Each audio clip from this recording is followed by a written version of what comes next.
गणेशाय नमः। श्री जानकी वल्लभो विजयते रामः। सीताभिरामं रणरङ्गधीरं कारुण्यरूपं करुणाकरन्तं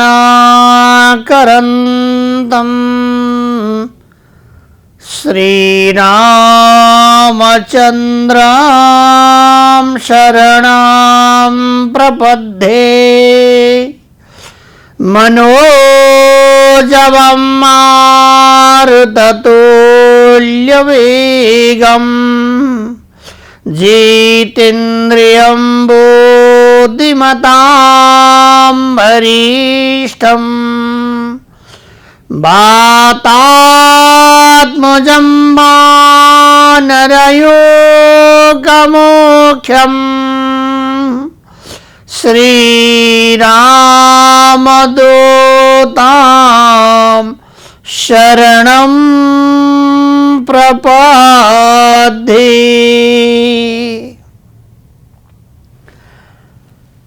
सीताराम सीताराम सीताराम भज सीताराम। सीताराम सीताराम सीताराम भज सीताराम। सीताराम सीताराम सीताराम भज सीताराम। सीताराम सीताराम सीताराम भज सीताराम। सीताराम सीताराम सीताराम भज सीताराम। सीताराम भगवान की जय। भवानी शंकरो वंदे श्रद्धा विश्वास स्वरूपिणो। भगवान चिन्मय स्वरूप हुनुहुन्छ। जीव मात्र को परम कल्याण का लागि दिव्यमय रूप धारण गरी बक्सीकन जनमात्रलाई कल्याण गरी बक्सिन्छ। त्यस्ता दीन दयाल सीताराम प्रभु रघुकुल तिलक चंद्रवंश शिरोमणि जसरी कृष्ण को हामी आराधना गर्दछौं, सूर्यवंशमा प्रादुर्भाव हुनुभएका सूर्यवंश शिरोमणि रूपमा रघुकुल तिलक प्रभु रामलाई हामी यजन गर्दछौं, पूजन गर्दछौं, वन्दन गर्दछौं। जीव मात्र को भाग्य को उदय होने वाला छ, त्यो भाग्य को उदय केवल भगवान प्रभु राम को आराधना गर्नाले नै प्राप्त हुन्छ। सीताभिरामं रणरङ्गधीरं राजीवनेत्रं अथवा विशाल नयनहरू भगवानका छन्। आनंद का घनीभूत तत्व गुणातीत परमात्मा प्रभु राम हुनुहुन्छ। समय समयमा अनेक अवतारहरू ग्रहण गरी बक्से पनि त्रेता युगमा प्रभु श्री रघुनन्दन तिलक प्रभु भूभार हरण गर्नका लागि यो धरणीमा सवारी भई बक्सेको छ। महादेवी श्री जगत जननी पार्वती महारानी द्वारा भगवान साम्ब सदा शिवदेवका समीपमा बिन्ती भाव गर्नुहुन्छ। भगवान, कलिका सारा प्रकारका दुःखहरूलाई भञ्जन गर्ने वाला सजिलो माध्यम के छ? जप तप ज्ञान कर्मादिहरू महापुण्यादि कर्म गर्नका लागि जनहरूको त्यति धेरै समय पनि छैन र त्यति धेरै कर्म गर्नका लागि बुद्धि पनि छैन। थोरै यदि कर्म गर्नाले ज्यादै फल प्राप्त हुने यस्तो प्रकारको कर्म के हुन सक्छ? कसको आराधना गर्नाले यो पुण्य लाभ हुन सक्ला भन्ने प्रसङ्ग छ। भगवान महादेव प्रभु असाध्यै खुसी हुनुभयो। हे हिमाद्री तनया पार्वती, सर्वदा सहज तरिकाले जन्मात्रले आराधना गर्न योग्य राम नाम छ। त्यो राम नाम केवल नाम होइन, गुणातीत भगवान परमात्माको स्वरूप नै दर्शिने गर्दछ। त्यसैले राम रामेति इति गर्जनम, राम नामको गर्जनले, राम नामको गानको सुनाइले त्यो स्थानमा पापका पुञ्जहरू रहन सक्दैन, पुण्यशील कुराहरू रहन्छन्। त्यसो हुनाले सर्वदा कल्याणमय भगवान प्रभु रामको आराधना गर्नु परम उपयोगी छ। चैत्र महिनाको पावन्यमय समय नवरात्रिको प्रारम्भ हुन गइरहेको छ। नवरात्रि 9 दिनसम्म विशेष गरेर प्रभु रामका रामचरित्र मानस, आध्यात्म रामायण, योग वासिष्ठ, यस्तै वाल्मीकि रामायण, अनगन्ती रामायणहरू छन्। श्री रामायणको पाठ गायन हुने गर्दछ। किनकि यो 9 दिनसम्मको समय नवरात्रि छ। जसरी भगवती देवीका लागि विशेष गरेर शरतकालीन नवरात्रिलाई हामी मान्दछौँ अनि हामी बारम्बार आद्याशक्ति जगतजननी महाकाली, महालक्ष्मी, महासरस्वतीको आराधना गर्दछौँ। यस्तै प्रकारद्वारा नवदेवीहरूको अथवा प्रथमं शैलपुत्रीं च, द्वितीयं ब्रह्मचारिणी, तृतीयं चन्द्रघण्टेति, कुष्माण्डेति, चतुर्थकं पञ्चमं स्कन्दमातेति, षष्ठं कात्यायनीति च, सप्तमं कालरात्रि च, महागौरीति चाष्टमं भनेर हामी नवमं सिद्धिदात्री च नवदुर्गा प्रकृतिता, यी नवदुर्गा भवानीको हामी आराधना गरेर शक्तिको प्राप्त गर्दछौँ। शक्तिको आराधना गर्दा शक्ति पाइयोस्, भक्ति पाइयोस्, ज्ञान पाइयोस्, भगवतीको सान्निध्य पाइयोस्, सुख पाइयोस्, समृद्ध मिलोस् भनेर जनहरूले यजन गर्दछन्। अनि विजय दशमीका दिनमा बधुकै टबलाई भगवानले मर्दन गरिबक्सेको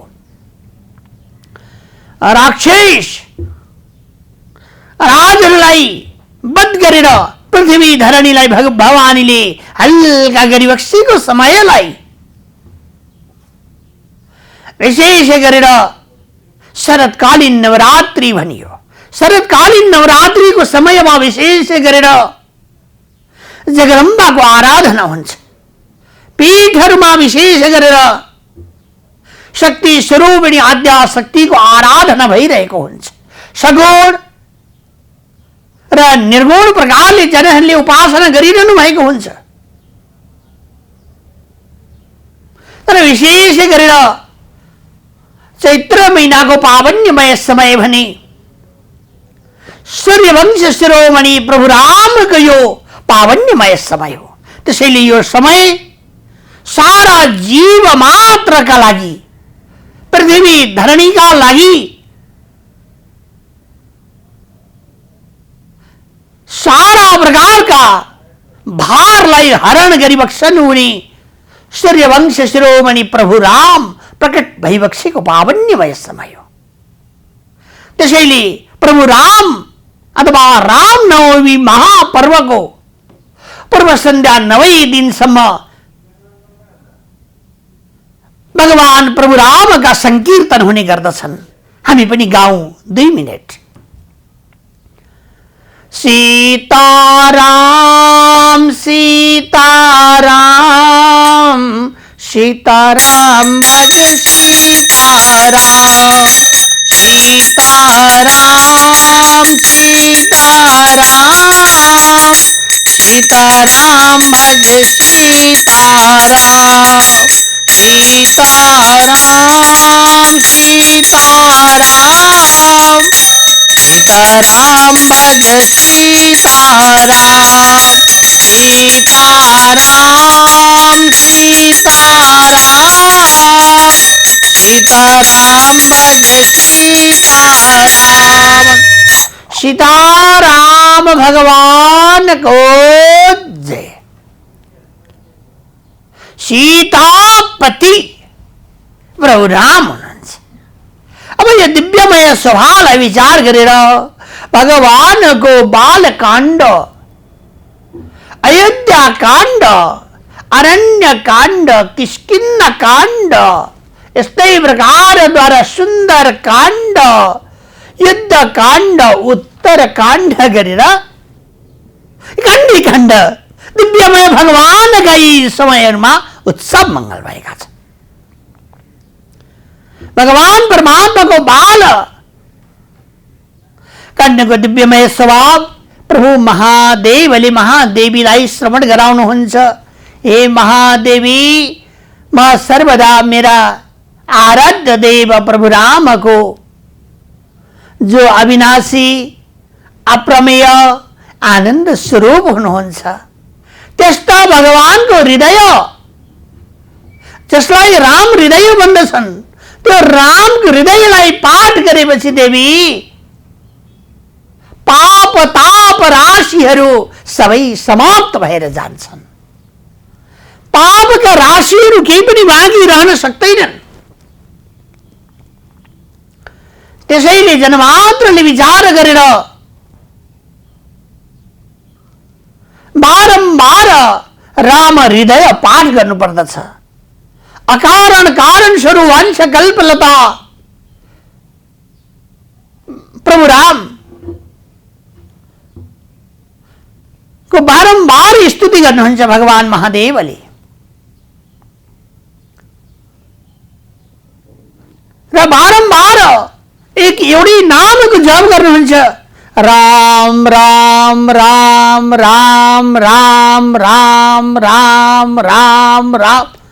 केवल यो राम नाम सज्जन वृन्दहरू सजिलो जस्तो लाग्यो नि, यसको फलश्रुति असाध्यै विशाल छ।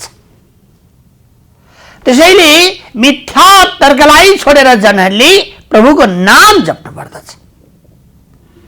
पृथ्वी धरणीले गएर ब्रह्मादि देवहरूले स्तुति गर्नुभएको छ। भगवान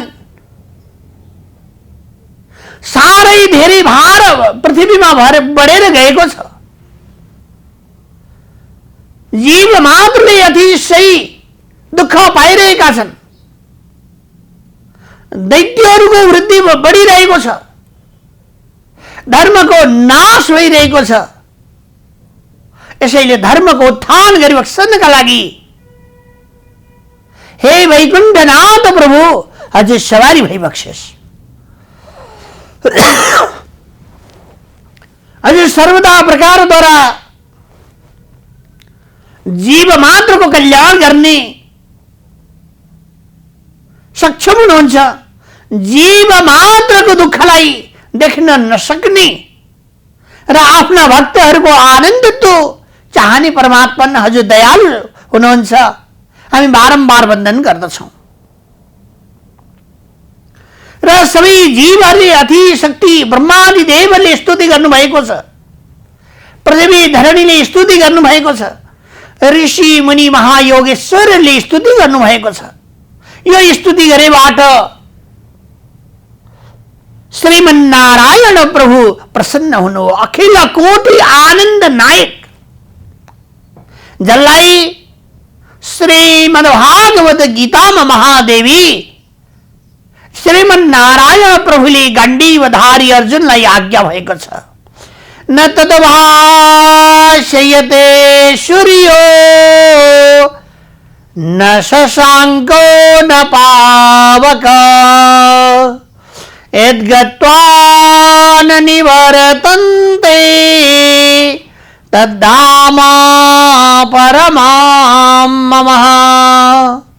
ममैवांशो जीवलोके जीवभूतो सनातनः मनषष्ठीन्द्रियाणि प्रकृतिस्थानि कर्षति भनेर स्तुति गरिएको छ। त्यही भगवान परमात्मालाई ब्रह्मादिले स्तुति गर्नुभयो, इन्द्रादि गणले स्तुति गर्नुभयो, बारले पीडित भएर दुखी भएकी पृथ्वी धरणी आमाले स्तुति गर्नुभयो, देवर्षिले स्तुति गर्नुभएको छ र भगवानले सबैलाई आश्वासन दिनुभयो। पृथ्वी धरणीको भारलाई हरण गर्नका लागि, हे पृथ्वी तिम्रा आँसु पुस्नका लागि यो धरतीमा म आउनेछु र सारा प्रकारका दैत्यहरूलाई नाश गरेर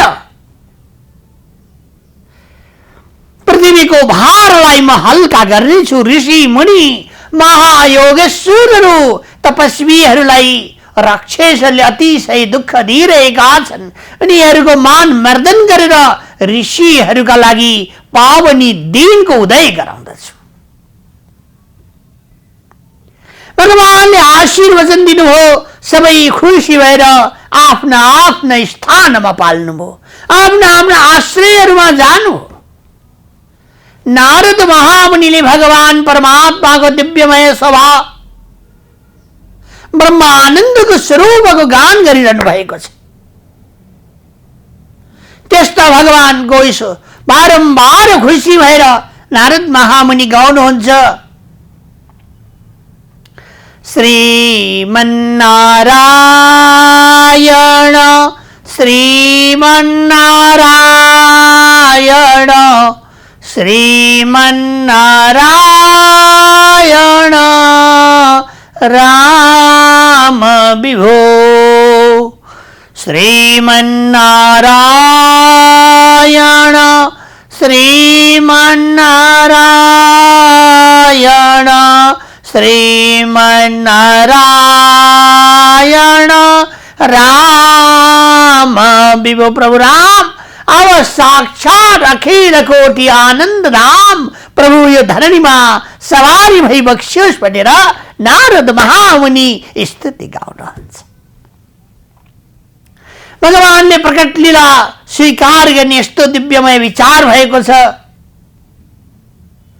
आजका पुत्र राजा दशरथ हुनुहुन्छ, यसै वंशमा सारा प्रकारका धर्मात्मा जनहरू हुनुभयो।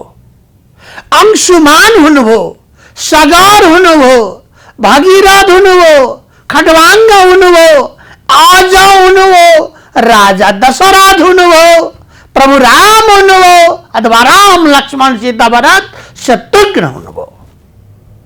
यो वंश परम्परामा पनि सज्जन वृन्दहरू हामी गान गर्दछौँ, मेरो वंश परम्पराको नैटो जोडिएको छ, हाम्रो रगत जोडिएको छ भन्छौँ हामी, गराउँछौँ। हाम्रो नाभि कमल, हाम्रो रगत सम्बन्ध,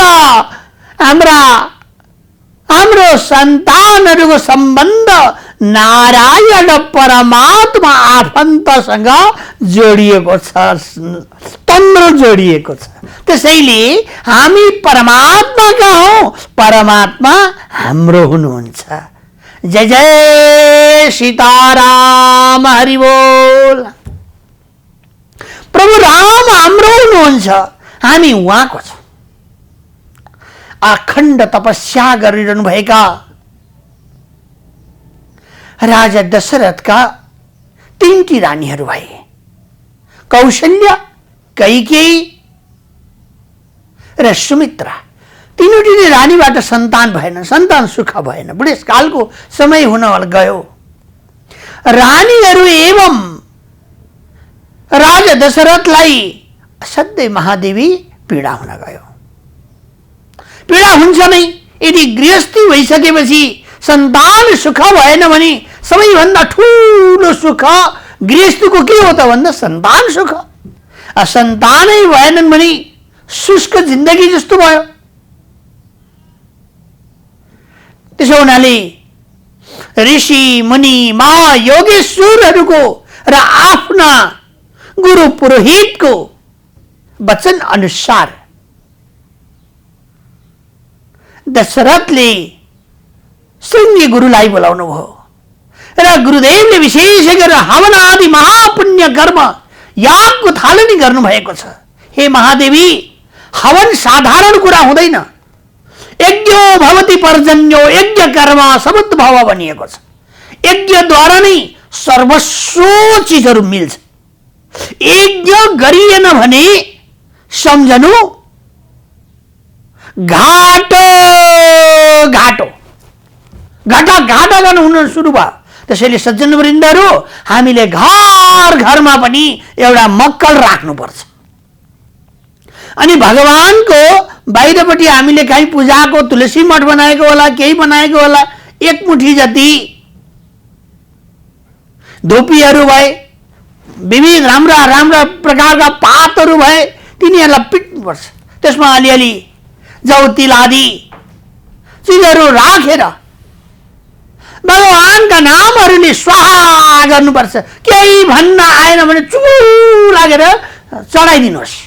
किन भन्दाखेरि यसरी चढाउनाले वायुमण्डल शुद्धि हुन्छ, इन्भाइरोमेन्ट शुद्धि हुन्छ, अनि त्यसबाट विकारहरू नष्ट हुन्छन्, शुभमय समय प्रारम्भ हुन्छ। यो त सबैले गर्ने कुरा हो। अब विशेष वैदिक विधि अनुसार हवन आदि महापुण्य कर्म यागहरू गर्नका लागि गुरु पुरोहित जनहरूको आवाहन गर्नुपर्छ, बोलाउनु पर्दछ।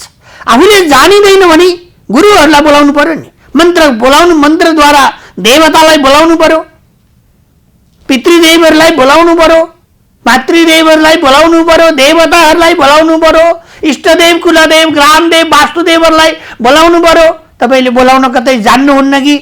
सबैको व्यस्तताले गर्दाखेरि बाहिरी त्यतिकै अरू कुराहरू बोल्दा बोल्दा परमात्मासँग बोल्ने भाषा बिर्सिसक्नु भयो कि के थाहा छ? त्यसैले कहिले कहिले हामीले पुण्य लाभको काम गर्छौँ भन्दा पनि फलिफाप हुँदैन। राजा दशरथले पनि आज यज्ञ गर्नुपर्छ भन्ने गुरु पुरोहितको आज्ञा अनुसार श्रृंगी ऋषिलाई बोलाउनु हो। प्रकाण्ड विद्वान हुनुहुन्छ, उहाँले हवनको प्रारम्भ गर्नुभयो र हवनको अन्त्यमा जो शेष चरु बाँकी रहेको छ त्यो शेष चरु 3 भाग लगाउनु भयो। है, दुईटी रानीहरू मात्र रहन्छ क्या हो? दुईटी रानीहरू मात्र हुनुहुँदो रहेछ, जेठी र माइली। अनि भाग लगाएर खान लाउनु भयो। कान्छी रानी पनि डुब्लुक्क आइपुग्नु हो। मेरो भाग खोइ भन्दा दुईटी रानीले अलिअलि निकालेर खान दिए। अनि त्यसो हुनाले कान्छी रानी सुमित्राका 2टा पुत्र जन्मिए। राम र भरत, कौशल्या र कैकेयीका 2 पुत्र भए। कहिले कहिले अरूको भाग खाएर पनि अप्ठ्यारो छ सज्जन वृन्दहरू। त्यसैले कसैको भाग खाइएला कि भनेर होसियार हुनुपर्छ। सुदामाले भगवान कृष्णको भाग खाइदिनु भयो। त्यसैले सुदामा भएर पछि भगवानकैमा गएर चाहिँ शरण पर्नुपर्ने भयो। यसैले अरूको अन्न खाइयो भने उसको गोठालो बस्न जानुपर्छ, द्वारपालमा बस्न जानुपर्ने हुन्छ। यसैले भगवानको शरण पर्नुहोस्, भगवानको अन्न खानुहोस्, जहिले पनि जय हुन्छ, जीव मात्रको पुण्य हुन्छ। महादेव प्रभुले महादेवीलाई आज्ञा भयो, हे महादेवी त्यो यज्ञ बडो फलदायी थियो, त्यसै यज्ञद्वारा जो अन्तिम रहेको शेष खीर छ, पायस छ, त्यो पायस तिनटी रानीले नै खान पाए र तिनैवटी रानीको गर्भ बसो, तिनैवटी रानीहरूबाट सूर्यको समान तेजोमय चतुर्बाहु नारायणको प्रकट लीला भयो। पुराण पुरुषोत्तम भगवान की जय। अथवा कौशल्य पुत्र प्रभु राम, कैकेयी पुत्र भरत र लक्ष्मण शत्रुघ्न सुमित्रा नंदन प्रकट हुनुभयो। यो दिव्यमय अस्ता राम र चतुर्बाहु शंख चक्र गदा पद्म धारण गरिबक्सन हुने त्यो नारायण परमात्मा अनंत शेष प्रभु नै यस समयमा प्रकट लीला स्वीकार गरिबक्सेर अयोध्यापुरीलाई आनन्द गराउन लाग्नुभयो भन्ने प्रसंग महादेवले महादेवीलाई श्रवण गराइबक्स्यो। सूर्यवंशलाई उज्यालो पार्दै कौशल्यानन्दन प्रभु राम सबैलाई आनन्द छर्न लाग्नुभयो भन्ने प्रसंग सहित महादेवले बारम्बार प्रभु रामको नाम उद्गार गर्दै हुनुहुन्छ।